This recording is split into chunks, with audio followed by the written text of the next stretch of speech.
Gujarat number 1 engineering university Sankalchand Patil university.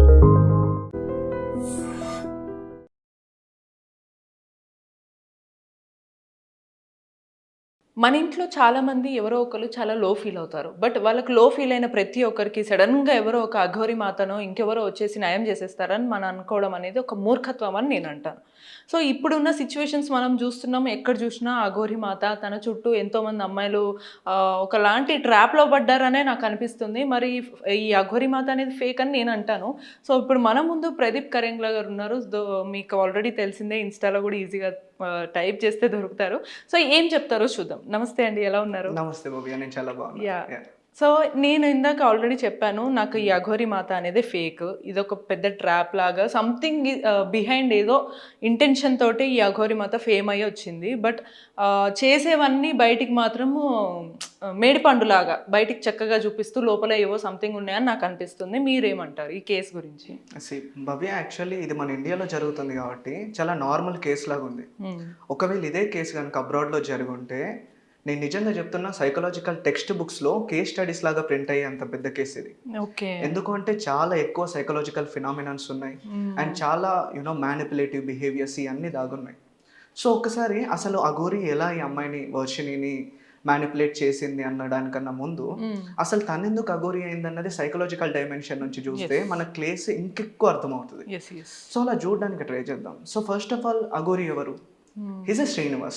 ఎక్కడి నుంచి వచ్చారు? ఒక నార్మల్ ప్లేస్ నుంచి, ఒక నార్మల్ ఫ్యామిలీ ఎన్వైర్న్మెంట్ నుంచి, ఎక్కువగా హడావిడి లేకుండా, తన లైఫ్ స్టైల్ కూడా ఎక్కువ ఫుల్ఫిల్మెంట్ లేకుండా, ఇలాంటి నార్మల్ లైఫ్ స్టైల్ నుంచి వచ్చారు. నార్మల్ లైఫ్ స్టైల్ నుంచి వచ్చిన ఒక పర్సన్ తర్వాత ఏం చేశారు? తర్వాత అల్టిమేట్లీ తన ఎడ్యుకేషన్లో ముందుకు వెళ్ళలేదు. ఫిజియోలాజికల్లీ ఎక్కువ పవర్ఫుల్ కూడా కాదు, ఫినాన్షియల్ బ్యాక్గ్రౌండ్ బాగాలేదు. సో ఎప్పుడైతే ఒక పర్సన్ ఫిజియోలాజికల్లీ, ఎడ్యుకేషనల్లీ లేదా ఫినాన్స్, ఈ 3 విషయాల్లో ఫెయిల్యూర్ అవుతారో, డెఫినెట్లీ వాళ్ళు పవర్ఫుల్ అవ్వడానికి ఇంకొక సోర్స్ ని వెతుక్కుంటారు. మనల్ని ఎవరు గుర్తించాలి అనే థాట్ వచ్చినట్టుంది. It's like validation. పర్ఫెక్ట్. ఎలా అంటే, నేనున్నాను, నా ఎగ్జిస్టెన్స్ ఉంది అని జనాలకు తెలియాలి, నన్ను చూసి భయపడాలి, నా మాటకి వాల్యూ దక్కాలి, లేదా నేను పవర్ అని చెప్పి ప్రూవ్ చేయాలి. ఇలాంటివన్నీ మనకి ఇలాంటి ఏరియాస్లో చాలా ఎక్కువ కనిపిస్తాయి. అండ్ నేనేమనుకుంటున్నా అంటే, ఇన్ జనరల్గా చెప్పాలి అంటే, ఎప్పుడైనా తన జెండర్ని చేంజ్ చేసుకోవడం కావచ్చు, లేకపోతే నేను అఘోరి మాతనయ్యి అక్కడి నుంచి వచ్చాను, కేదార్నాథ్ నుంచి వచ్చాను అని చెప్పి చెప్పడం కావచ్చు, ఇదంతా కూడా ఇట్స్ జస్ట్ క్రియేటెడ్ ఫినామినన్. ఎందుకు అంటే, జనాల దగ్గర నుంచి ఒక ఎక్స్టర్నల్ వ్యాలిడేషన్ కోసం, అండ్ జనాలని భయపెట్టి వాళ్ళు ఈయనకి భయపడుతూ రెస్పెక్ట్ ఇస్తుంటే, ఆ రెస్పెక్ట్ని చూసి హ్యాపీగా ఫీల్ అవ్వడం కోసం అని చెప్పి నేను అనుకుంటున్నా. So coming back to the case, ఇప్పుడు మీరు చెప్పినట్టుగా వర్షిని ఎందుకు ట్రాప్ లో పడింది, ఇది ఒక కైండ్ ఆఫ్ ట్రూగా చెప్పాలంటే, మనం ఈ కేసుని అఘోరి మాత సెన్సేషన్ కోసం మాట్లాడడం కాదు. నేనే కన్సర్న్తో చేస్తున్నా అంటే, ఆ అమ్మాయి మాట్లాడిన విధానం కానీ అదొక లాంటి, ఎందుకో ఒక ఫుల్ కంప్లీట్ ఒక బాధ, దుఃఖం లోపల నిండిపోయి ఉంది. ఒక ఇన్సెక్యూర్డ్ లైఫ్ అంతా లీడ్ చేసింది. అఘోరి మాత ఒక రిలాక్సేషన్ లాగా కనిపించింది ఆ అమ్మాయి, కానీ నాకు అనిపించింది. సో ఇందులో ఇలా చాలా మంది ఉంటారు ఇన్ఫ్లుయెన్స్ అవ్వడానికి, అట్లాంటి ట్రాప్ లో పడిపోవడానికి. బట్ వాళ్ళందరికీ అవేర్నెస్ రావాలి కదా. సో ఈ అఘోరి మాత ఫేక్ అనేది మీరు ఆబ్వియస్లీ మనకు అర్థమవుతుంది. మరి వర్షిని ట్రాప్ ఎందుకు అయిందంటారు? వర్షిని ఇంకొక అదర్ సైడ్, తను ఫీమేల్ అఘోరి ఎలా అయిందో, తను వ్యాలిడేషన్ కోసం తనకు దగ్గరైంది అని చెప్పొచ్చు. ఒక్క మాటలో చెప్పాలి అంటే, తన లైఫ్ స్టైల్ని ఒకసారి చూడండి. నేను వాళ్ళ ఫ్యామిలీ ఇంటర్వ్యూస్ అన్నీ చూశాను. ఆల్మోస్ట్ ఆల్ ప్రతి చోట కూడా వాళ్ళ ఫ్యామిలీ కూడా ఫినాన్షియల్లీ చాలా తక్కువ బ్యాక్గ్రౌండ్ నుంచే వచ్చారు. అండ్ ఇంకొకటి, they are not in a very happy environment. ఎందుకు ఈ మాట చెప్తున్నా అంటే, వాళ్ళ ఫాదర్ రెగ్యులర్గా డ్రింక్ చేసేవాళ్ళు, ఎన్వైర్న్మెంట్ అంతా కూడా అంత గొప్పగా ఏం లేదు. సో బ్రదర్ కూడా చాలా చిన్నగా ర్యాపిడో ఏదో చేసుకునేవాళ్ళు.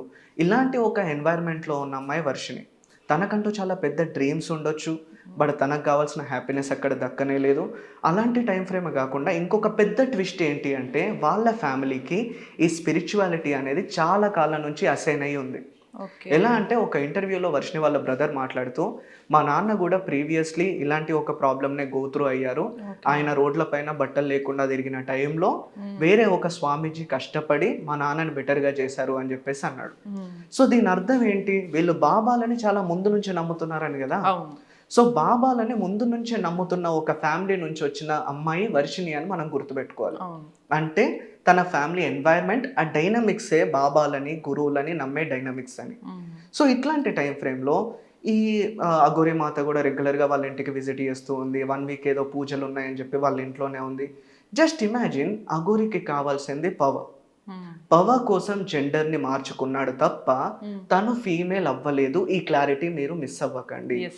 ట్రాన్స్జెండర్ అదే డౌట్ వచ్చింది, బట్ అది సెన్సేషన్ కోసమని నాకు ఫస్ట్ లో వైరల్ అవ్వాలి, వెంటనే ఏం చేయాలి, సో నేను ఫీమేల్ అవ్వాలి, ఫీమేల్ అయిన తర్వాత ఏం చేయాలి, నేను న్యూడ్గా ఇంటర్వ్యూస్ ఇవ్వాలి అనే థాట్ వచ్చిందా అని నాకు డౌట్ అనిపించింది. మీరు అదే అబ్జర్వ్ చేస్తారా కేసు? ఇట్స్ మోర్ ఇంటెన్సివ్ అండి. ఎందుకు అంటే ఇప్పుడు ఒక క్రైమ్ ని ఒక అబ్బాయి చేశాడు అనుకోండి, చాలా మంది వీడు క్రైమ్ చేస్తున్నాడనే అంటారు. ఒక అమ్మాయి చేసినా కూడా క్రైమ్ చేస్తుందనే అంటది. కానీ మన ఇండియాలో already we are giving much more importance to transgenders. ఇట్లాంటి టైం ఫ్రేమ్లో ఎవరైనా ఒక ట్రాన్స్ని బయట సొసైటీ కావచ్చు, పోలీస్ కావచ్చు, గవర్నమెంట్ కావచ్చు టచ్ చేయాలి అన్నా కూడా 1కి 2 సార్లు ఆలోచిస్తారు. మేబీ తనకి కావాల్సిన పవర్ని ఇంకా ఎక్కువగా దక్కించుకోవడం కోసం ట్రాన్స్ అయి ఉండొచ్చు కదా. కానీ ఇక్కడ యాక్చువల్ ఫినామినన్ ఏంటంటే, ట్రాన్స్ లాగా తను మారింది పవర్ కోసం, కానీ తనకి అమ్మాయి లాగా మారాలి అని ఇష్టంతో కాదు. అలాంటప్పుడు తన బాడీలో XY హార్మోన్సే ఉంటాయి కదా, అంటే తను ఇంకా మేలే కదా. సో తన డెఫినెట్లీ ఫీమేల్ అట్రాక్ట్ చేస్తారు. డెఫినెట్లీ ఫీమేల్ ని అట్రాక్షన్ ఉంటుంది. అట్ ద సేమ్ టైం వర్షినికి తన ఫ్యామిలీ డైనమిక్స్ ఏమో అస్సలు బాలేవు. అలాంటి టైంలో అండ్ వాళ్ళు ఆల్రెడీ అఘోరాలని పెద్ద పెద్ద గురువుల్లాగా స్వామీజీలాగా ఫీల్ అవుతున్నారు కాబట్టి వర్షిని మైండ్లో కూడా అదే ఉండుండొచ్చు. కాబట్టి ఇంత పెద్ద గురువునే నేను నీ కోసం వచ్చాను అని ఒక్క మాట చెప్తే చాలు కదా ఫ్యామిలీని వదిలేసి వెళ్ళిపోవడానికి. ఇందులో చాలా పెద్ద ట్విస్టే ఉంది. బికాస్ వాళ్ళ మైండ్ సెట్స్ చిన్నప్పటి నుంచి అలానే ఉన్నాయి. దారుణంగా మా ఫ్యామిలీ అసలు వీళ్ళే దరిద్రులు, వీళ్ళు మంచి వాళ్ళు కాదు, వీళ్ళే నన్ను ఏదో ఒకటి చేస్తారు అని అంత కైండ్ ట్రామాకి అమ్మాయి ఎందుకు గురై ఉండొచ్చు అంటారు? ఈ ట్రామాకి ఎందుకు గురై ఉండొచ్చు అంటే వాళ్ళ డైనమిక్స్ అస్సలు బాగాలేవు. ఇది మీరు బాగా గుర్తుపెట్టుకోండి. అట్ ద సేమ్ టైం వాళ్ళ బ్రదర్, వర్షిని వాళ్ళ బ్రదర్ ఒక ఇంటర్వ్యూలో చెప్తున్నప్పుడు నేను విన్నాను, అఘోరి మాత వర్షినితో ఏం చెప్పేది అంటే, నేను మీకు 50 lakhs ఇచ్చి ఒక ఫ్లాట్ కొనిస్తాను, నేను చాలా బాగా చూసుకుంటాను, పెద్ద పెద్ద కార్లలో తిప్పుతాను. ఇలాంటి మాటలు ఒక లోవర్ మిడిల్ క్లాస్ అమ్మాయికి చెప్పినప్పుడు ఎట్ ద సేమ్ టైం తన ఫ్యామిలీ కొద్దిగా ఫినాన్షియల్లీ స్ట్రాంగ్ లేనప్పుడు ఎంత అట్రాక్టివ్గా ఉంటాయి. You got it right. At the same time ఇవి చెప్పేవన్నీ కూడా మ్యానిపులేటివ్ లాగా చెప్పడం ఒక లెక్క, నేను దేవుడి సిచ్యువేషన్లో ఉన్నాను, అంత స్టేజ్లో ఉన్నాను, నేనే దేవుడిని, నేను నీ కోసం వచ్చాను అని చెప్పడం ఇంకో లెక్క. దానికి ఒక 100 ఇంటెన్సిటీ యాడ్ అవుతుంది. సో అంత ఇంటెన్సిటీ యాడ్ అయినప్పుడు ఇప్పుడు వర్షిని మైండ్లో తను ఏం చెప్తే అది మాత్రమే నేను చేయాలి, ఎందుకంటే ఒక దేవుడి లాంటి ఫిగర్ నా కోసం వచ్చాడు, నా కోసం వచ్చి నన్ను ఇంత బాగా చూసుకుంటున్నాడు అన్న ఒక చిన్నపాటి కన్ఫ్యూజన్లో, మ్యానిపులేషన్లో తను ఉంది అని చెప్పొచ్చు. కానీ ఎంటైర్ సినారియోలో వర్షిని అలా ఎందుకు బిహేవ్ చేసింది అనడానికి psychologically there is no doubt చాలా క్యూస్ ఉన్నాయి.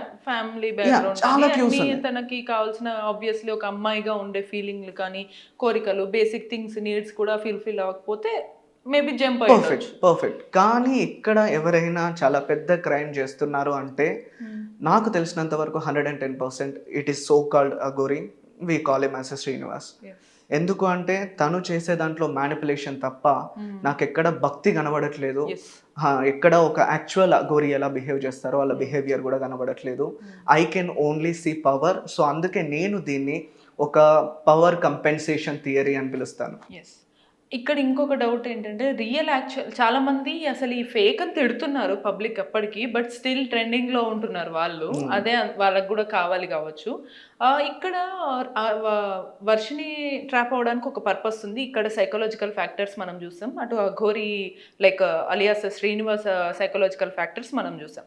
ఇంకో సైడ్ ఫస్ట్గా నేను పెళ్లి చేసుకున్నాను, బట్ నాకు నిన్న మొన్న తెలీదు, మీడియా ద్వారా తెలిసింది, 15 days బ్యాకే తెలిసిందని ఫస్ట్ వైఫ్ అమ్మాయి నేను పెళ్ళి అయిపోయిందని చెప్తుంది మీడియా ద్వారా. సో తనే కండిషన్ వల్ల ట్రాప్ అయి ఉండొచ్చు అంటారు. The same condition. మీరు అఘోరి పెళ్లి చేసుకున్నా అని చెప్పి ఇప్పుడు ఇంకో అమ్మాయి వచ్చింది అన్నారు కదా, ఇలాంటి 100 అమ్మాయిలైనా రానివ్వండి, ఈ 100 మంది బ్యాక్గ్రౌండ్ని మీరు చూడండి. అఘోరి ఎవరిని అట్రాక్ట్ చేస్తున్నారు?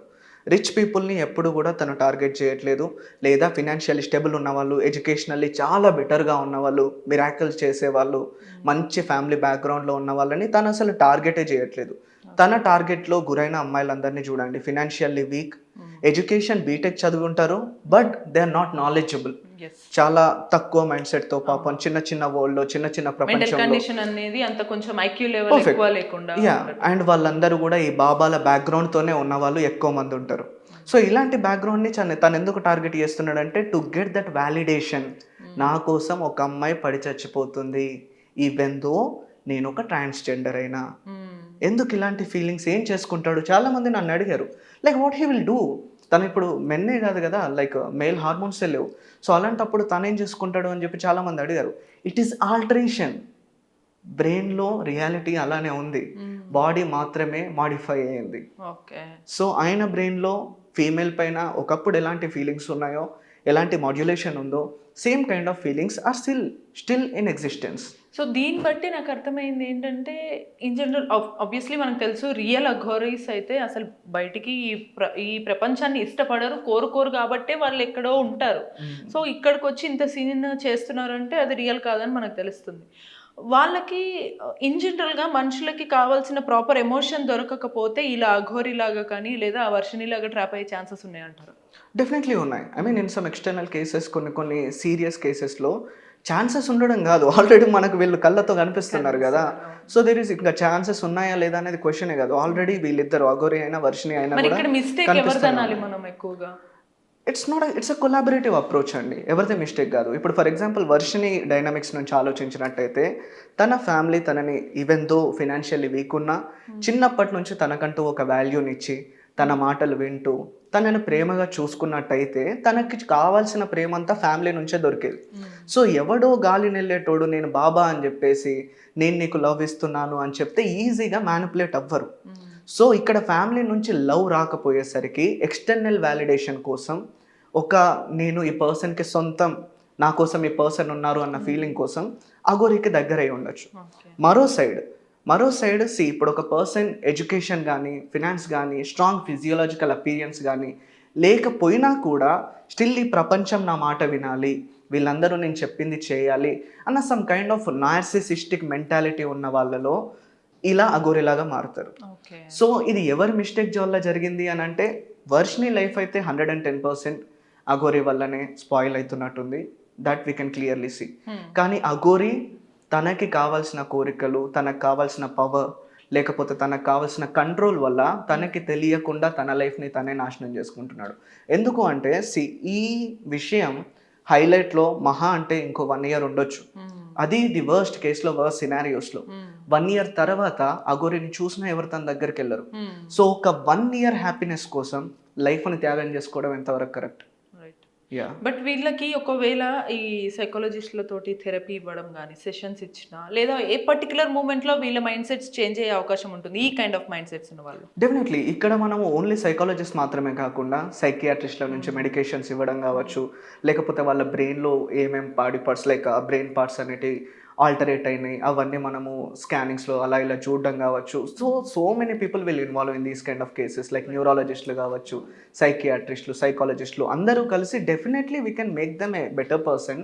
కంప్లీట్గా లైక్ అఘోరి లాంటి వాళ్ళని అయితే కంప్లీట్గా మనం ఆల్టర్ చేయకపోయినా చాలా వరకు వాళ్ళని బెటర్ పొజిషన్లో ఉంచవచ్చు.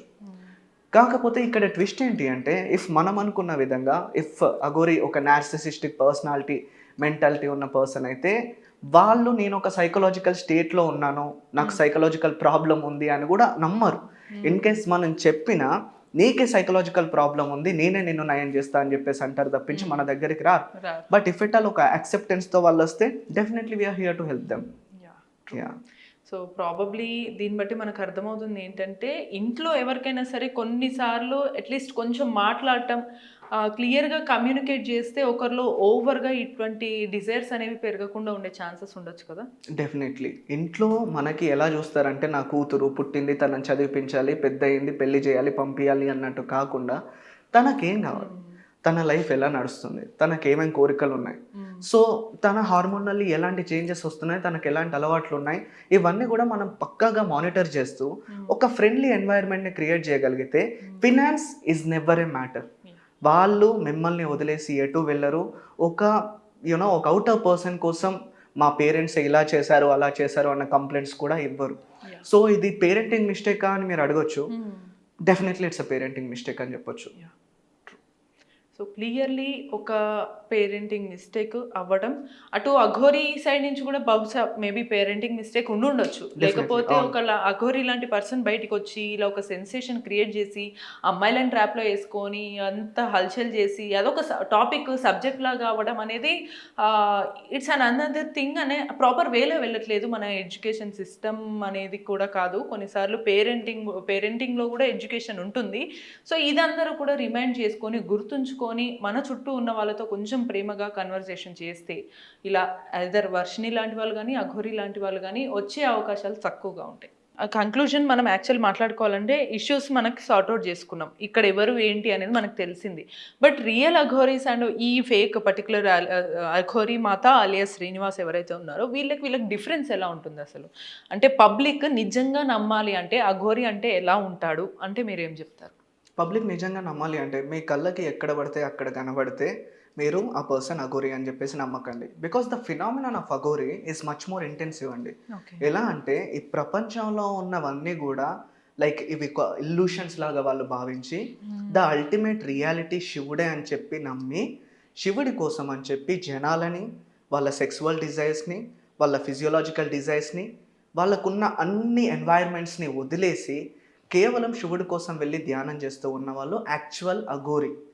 అంతేగాని వాళ్ళకి మన సనాతన ధర్మతో కావచ్చు, లేకపోతే మన లోపల జరుగుతున్న ఈ కాన్ఫ్లిక్టింగ్ ఎలిమెంట్స్తో కావచ్చు, లేకపోతే జనాలతో కావచ్చు ఎలాంటి సంబంధం లేదు. కెన్ యూ ఈవెన్ ఇమాజిన్ ఒక పర్సన్ ఒక కార్లో మంచిగా డ్రైవ్ చేసుకుంటూ సమ్ కైండ్ ఆఫ్ సిగరెట్స్ని స్మోక్ చేస్తూ ఎట్ ద సేమ్ టైం న్యూడిటీతో ఈ గుళ్ళల్లోకి తిరుగుతూ నేను సనాతన ధర్మాన్ని కాపాడడానికి వచ్చాను అని చెప్తూ, కానీ సనాతన ధర్మ అన్న పదం తప్పించి అంతకు మించి సనాతన ధర్మ గురించి ఏమీ చెప్పకుండా ఉంటూ ఒక అమ్మాయిని ట్రాప్ చేసి తనని పెళ్లి చేసుకొని ఉన్న పర్సన్ మీరు నిజంగా అఘోరి అని నమ్ముతున్నారా? ఇఫ్ మీరు నిజంగా అఘోరి అని నమ్మితే మీరే ఫస్ట్ సైకలాజికల్ సెషన్ తీసుకోవాల్సిన ఫస్ట్ పర్సన్ అని నేను నమ్ముతున్నాను. It's a hard hitting point actually. So అలా నమ్మారంటే ముందు చేసేవాళ్ళు కాదు, నమ్మే వాళ్ళు ఉన్నారు కాబట్టి వాళ్ళు చేస్తున్నారు. డెఫినెట్లీ అంతే perfect. So clearly the hard hitting point అయితే ప్రదీప్ కరెంగ్ల గారు చెప్పారు. సో యాజ్ ఎ సైకాలజిస్ట్గా ఎంత డీప్గా అబ్జర్వ్ చేస్తే ఎవరు ఫేక్ ఎవరు క్లియర్గా కాదు అనేది మనకు చెప్పారు. బట్ మనం ఇంకా రియలైజ్ అవ్వలేకపోయినా, ఇంట్లో వాళ్ళతో క్లియర్గా కమ్యూనికేట్ చేసుకోలేకపోయినా, చిన్న చిన్న ఫీలింగ్సే కొన్నిసార్లు పెద్దగా ఒక ఎమోషనల్ బర్స్ట్ అయ్యే ఛాన్సెస్ ఉంటాయి. సో జస్ట్ ప్రాపర్ కమ్యూనికేషన్ ఉంటే ప్రాపర్గా లైఫ్ అనేది లీడ్ చేసే ఛాన్సెస్ ఉంటాయి.